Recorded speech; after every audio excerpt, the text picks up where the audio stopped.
Hello everyone, welcome back to another video here on the MattVidPro AI YouTube channel. If you've been watching for a while, why don't you check and see if you are subscribed.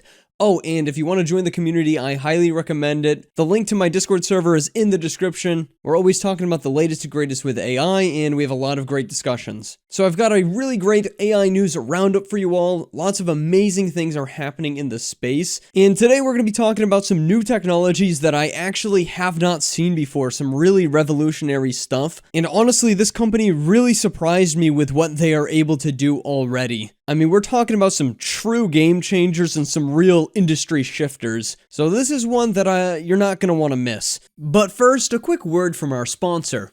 Today's video is sponsored by Ewin Racing Desk Chairs. With Ewin Racing, it's quite simple really. They offer high-quality, durable chairs at an affordable price. Now, the chair I'm sitting in right this moment is part of their Champion series, and I gotta say, I've never owned a nicer computer chair in my entire life. Now, when I received the chair, straight away I could tell that this was something high quality. You see, not only were the instructions extremely clear and easy to follow, but every material that makes up this chair is of a higher standard than your average everyday Staples chair, which is what I had before. I mean, the materials quality is night and day, and the Ewin chair did not cost much more and is way more comfortable. Plus, there's features that I never even knew I wanted, such as the magnetic armrests or even this magnetic headrest. You no longer have to deal with annoying straps like a typical gaming chair. To even further illustrate my point about build quality, the tool that came with this thing to build it is modular and magnetic. Plus, at the end of the day, you have a very professional looking chair that is also extremely comfortable. The material here is a soft weave fabric, soft but also surprisingly breathable, and if you're on the heavier side, this thing can hold up to 400 pounds. And with this, you're getting a 20% discount with the link in my description below, and honestly, even without the 20% off, I think this chair is very reasonable for what you're getting. I mean, no joke, if you sat me down in this chair and had me guess the price, I would have said 600 to 700 bucks. When the actual price is not even close to that. Major kudos to Ewin's engineering team, and thanks to Ewin for sponsoring today's video. Our first little piece of news actually comes from Google. They are introducing image generation into their generative AI in search. It's limited access right now, but as you can see, they're introducing this as we're testing new ways to get more done from search, like the ability to generate imagery with AI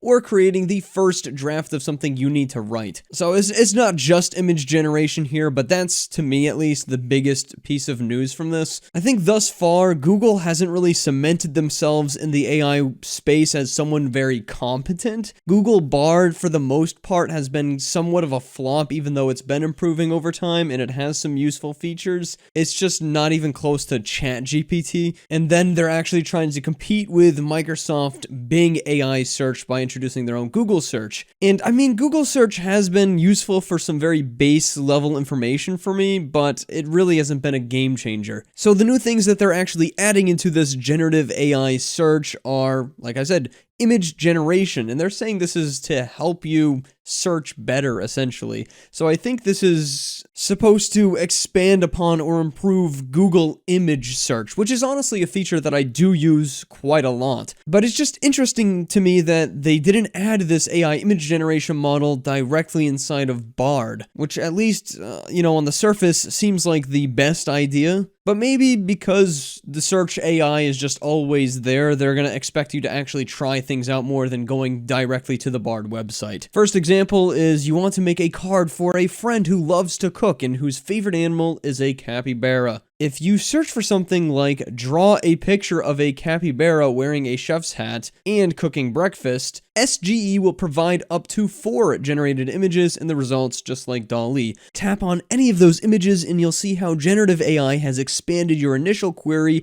with descriptive details like a photorealistic image of a capybara wearing a chef's hat and cooking breakfast in a forest, grilling bacon. From there, you can edit the description further to add even more detail and bring your vision to life. Maybe you want to see the capybara chef making hash browns instead, or you want to add a light blue background with clouds. It's that easy to change. So before we take a look at the demo video for this, I want to mention Google's history with generating AI art and AI imagery, because they actually have some serious chops in this. If you guys remember, like months and months and months, probably almost a year ago now, Google introduced their party model, which was never public, but this is an extremely impressive AI image generation model. As you can see, all of these images are pretty fantastic. It could do text just like DALL-E 3 can, and this was long before DALL-E 3 even came out. You could scale the model up, and you know, they showed you over time how the model was able to do much more advanced things than before. For example, understanding what it means to have a photo of the back of a violin instead of the front, or a map of the United States made out of sushi and next to a red glass of wine. And again, the text was also advertised. So when they're introducing search with AI image generation, you kind of expect it to be on this level of quality, right? A DALL-E 3 competitor, especially because they've been working on it for just so darn long and it's been able to do incredible images. We'll take a look at the demo that they provide with us. So they do a search, basic Google search for that exact prompt. It produces the images of the capybaras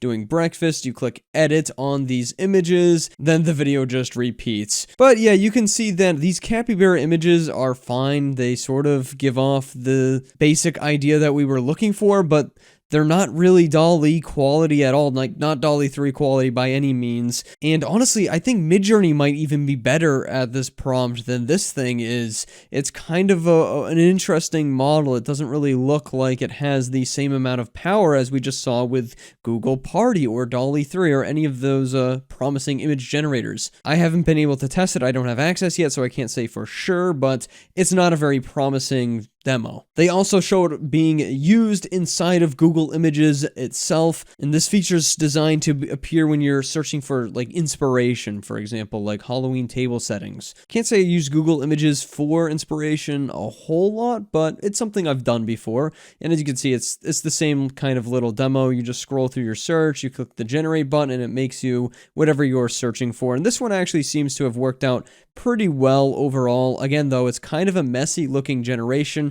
It doesn't look like it's all that high quality, and I think that DALL-E 3 would be able to produce a better generation than that and give you better inspiration. Google is also going to add some drafts, whether you want something short, long, or casual, to create messages or bodies of text for various purposes. Again, I would probably just use ChatGPT because that's what I'm so used to and it works so well. Let me know what you guys think. Is this something you're excited for? These images don't look too promising to me, but maybe I'll be wrong. And if Google really wants to compete with OpenAI, just release Party to us. Just give us access to this model because it sure does look competitive, and I'm sure they've been developing far beyond what we saw months and months ago. So really quick, I want to touch on this model right here, Mistral 7B. This is a large language model just like ChatGPT, and that 7B in the title here is the parameter count or parameter size. For example, something like GPT 3.5 has 180 billion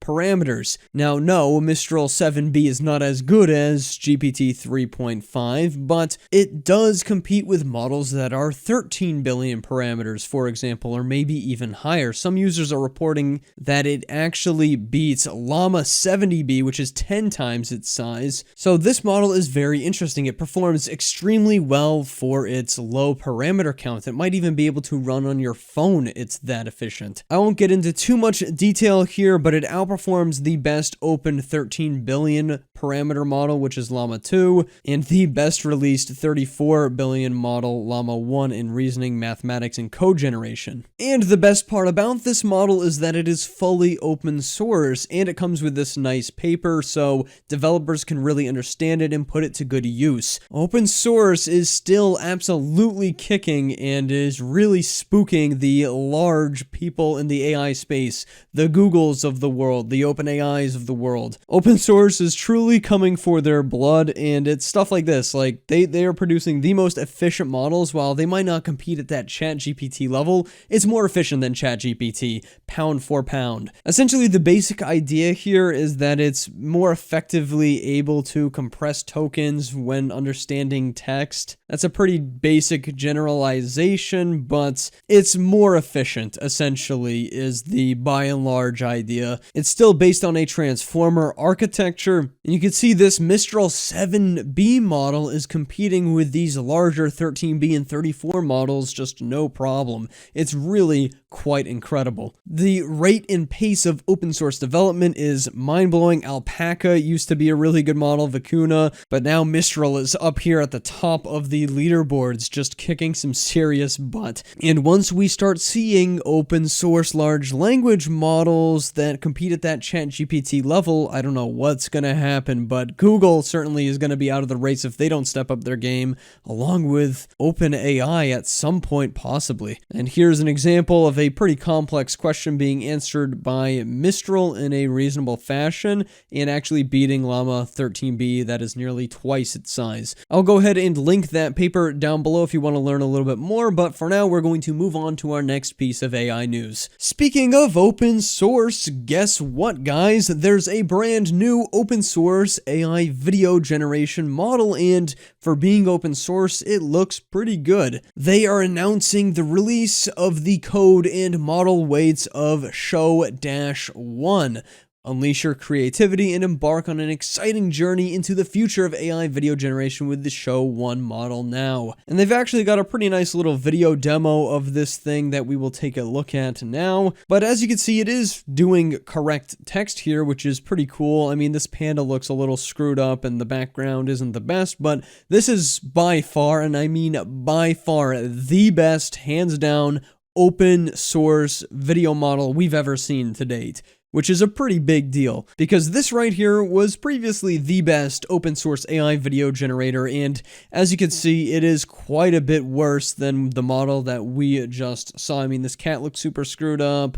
The ice cream cone, I guess, looks alright, but I'm not sure what's going on there. The robot in Times Square, I mean, it's cool, but that is not a very coherent or high-quality generation, and the frame rate is pretty awful. However, people did make leaps and bounds, and I mean leaps and bounds, iterating off of this open source video generator model. So, you know, with open source, because anyone can distribute and modify it, the ceiling for how much better and how much more development that can go on with the model is way higher than something like ChatGPT, because no one can access it. And that is really why this is so darn exciting, because this is already so good right out of the gate in comparison to what we're used to, and they're seriously going to make this thing a lot better. I can tell. The open source community is excited. Let's take a look at the video they provided. It's going to be muted because copyrighted music reasons. So first up, we've got this little panda, and you know, he's holding a sign that says show, and it looked all right. Then we've got a slow zoom in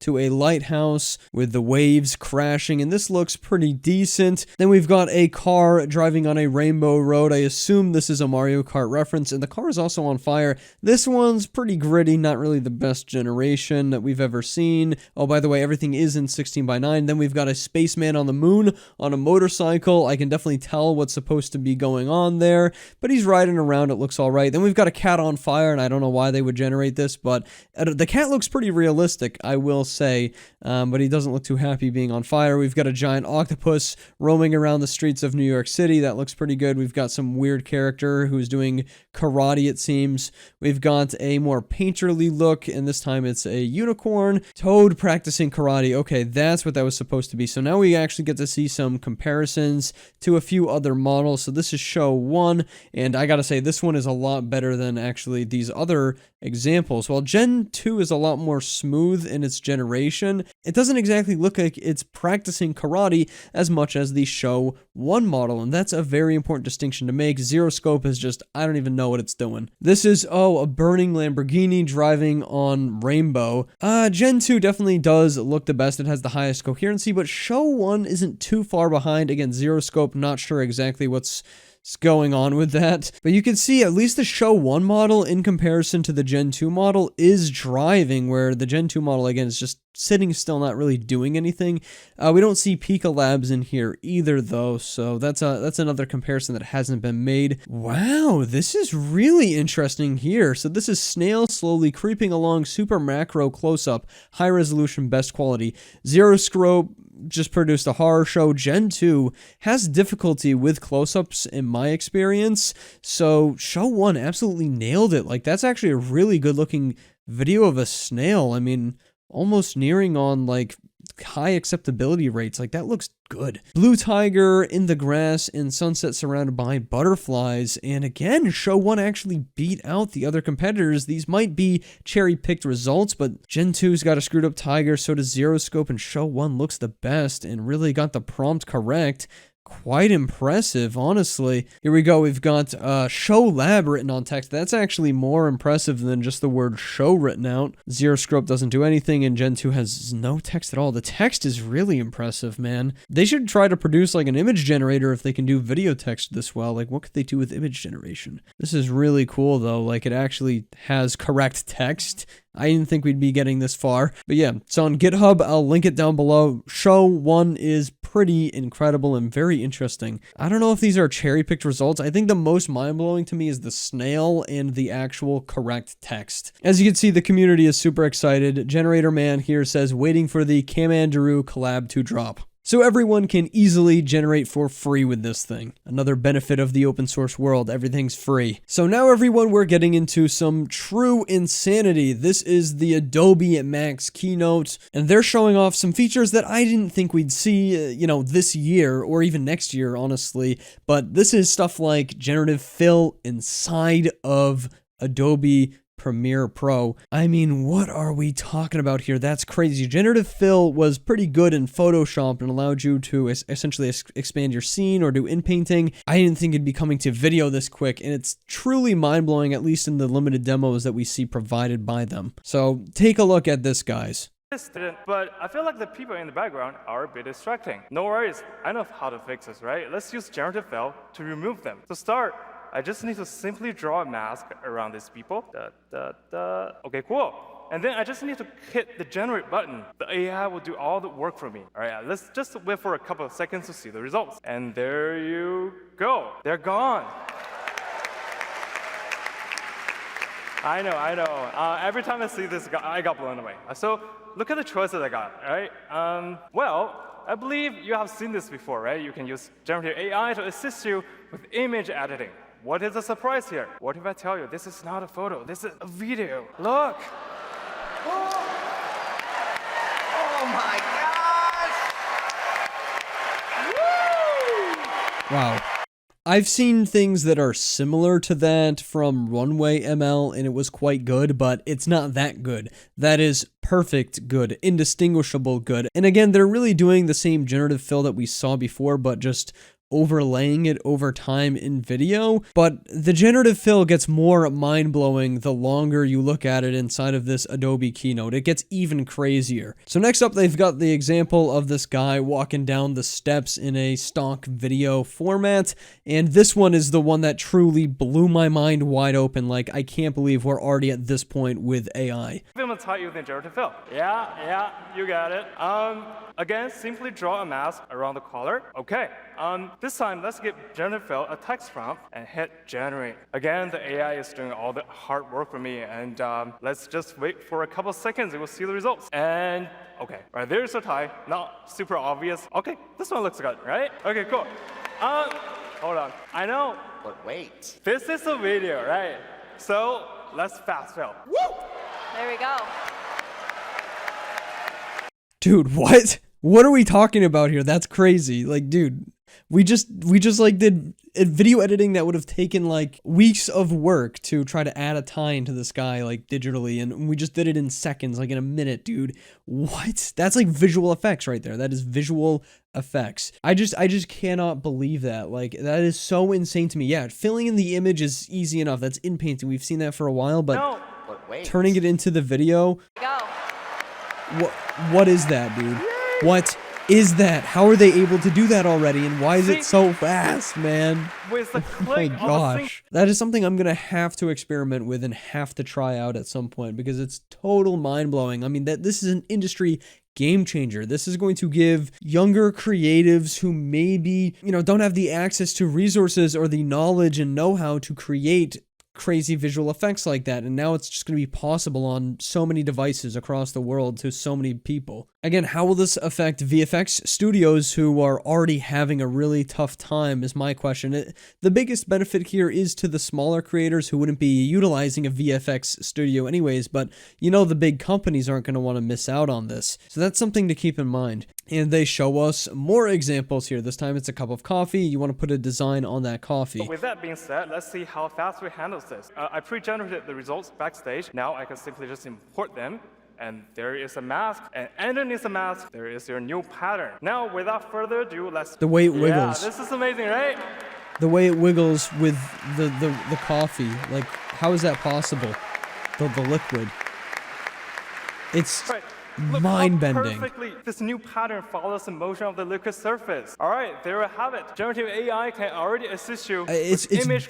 Very good visual effects. That's so astounding. They also show off the ability to do a simple sketch and then turn it into a much more complex and nicer looking sketch. This is, I think, just a version of image to image with a good model. Voila. Something that we necessarily haven't seen before, but it's all built into Adobe tools. Pretty incredible. And then you can color it in like it's a coloring book. Creating things has never been easier, essentially, with the advent of AI technology. And Adobe is making some pretty big moves, some huge swings. They want to stay on top. I'm very impressed. They also showed this off, which allows you to essentially replace the entire room that you're walking through. And this also works like magic. He literally just walks across here and they take that video, apply this video to it. Camera stuff printed with the graphic I designed. And I want to combine these two videos so that I can make myself walk through my artwork. The videos are super different and watch what they're able to do. Now I have this composition with this 5-minute transition effect. It's so good. Again, the visual effects, like the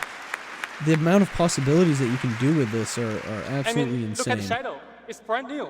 They also show very similar technology to something like ControlNet, but it's all 3D models. This is pretty mind-blowing, and I think a lot of people are going to like this. Natural, because our IK system respects physics and physiology. Then I'm gonna adjust the camera angle and click generate. Let's see what we can get this time. There it is. I mean, it's like ControlNet. I don't think it's much better than what people can do with SDXL and ControlNet at the moment. However, it's there and it's coming into Adobe, so they're paying attention to what people want and what people are already doing in the AI art space. They're also able to load images and then apply them to poses, which is really cool tech. Image of Kung Fu into project posable. It literally makes the 3D model pose just like that little kid was posing, which is so cool. Like, you can take pictures of yourself posing and then directly upload them. Really bring your art and your ideas to life. They also show some resolution stuff, so super resolution with video, which has been around for a decent amount of time and it's been pretty good, but Adobe is not trying to slouch on anything. They upload this low-res elephant video. Project Resa will upscale the video by 4 times and try to predict its missing high-fidelity details. That's good, though. That's good super resolution in the video, and it did it quick, too. That's like usable footage, man. Oh, I'm so impressed. So impressed. Clearer and in a higher resolution. Wow.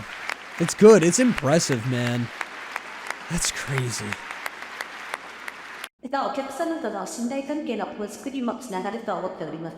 Creemos que también conducirá a la construcción de relaciones de confianza con nuestros clientes. Wir glauben, dass dies auch zum Aufbau vertrauensvoller Beziehungen zu unseren Kunden führen wird. Nous croyons que cela conduira également à établir. And they're also doing the whole language translation thing, so they're out for both Heijen and 11 Labs blood at this point. I mean, the technology I saw with 11 Labs recently was really, really good. So I don't know if Adobe's going to be able to compete, but that's impressive. They're really coming for a lot of this AI generative tech. I don't know, this Adobe stuff is really blowing my mind, and it's really interesting how much AI technology they're working on. It seems like once AI started to blow up and they realized it was the next big thing, quote unquote, they just devoted all their resources to it, and it's working out. It's paying off. They are on top of the game. They're leaders in some technology and very good in others. others. It's just a nonstop barrage from them at some point, and I really wasn't expecting it, but they're here. Adobe's not my favorite company in the world, I'll be honest, so I don't know. The open source community is still my bet overall in the AI race. Tell me what you guys think in the comments below, but I'll see you guys in the next one. That's my AI news roundup for today.